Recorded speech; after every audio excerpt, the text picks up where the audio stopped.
In 1 Korintiërs 3 vers 9b tot 15 sê Paulus dat hy die gemeente soos 'n goeie bouer op die regte fondament Jesus Christus gebou het en nou bou ander verder. Hy waarsku dat die gehalte van elkeen se bouwerk met die weerkoms van Christus getoets sal word. As jou bouwerk in die vuur bly staan, sal jy beloon word, maar as jou werk verbrand, sal jy nie beloning ontvang nie. Dit stel die vraag, hoe bou jy in ander se lewe dat dit wat in Christus begin is kan groei en Christus al meer in hulle lewe gesien word?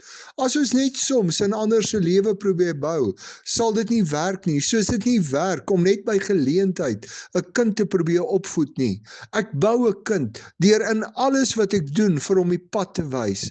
Paulus het in alles wat hy doen, gemeentes probeer opbou in hulle geloof, sodat hulle kon groei in hulle verhouding met Christus.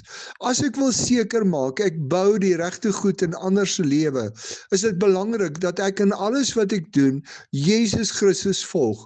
Ek kan nie op Christus as die fondament bou, as ek 'n ander pad as Christus loop nie. Ek bou dus in 'n ander se lewe deur Christus in my woorde en in dit wat ek doen te volg. Volg jy Christus in dit wat jy sê en doen? As jy dink aan wat jy vir ander mense elke dag sê, bou dit hulle op in hulle geloof. Help jou woorde en dade ander om nader aan die Here te groei en God se genade in hulle lewe raak te sien.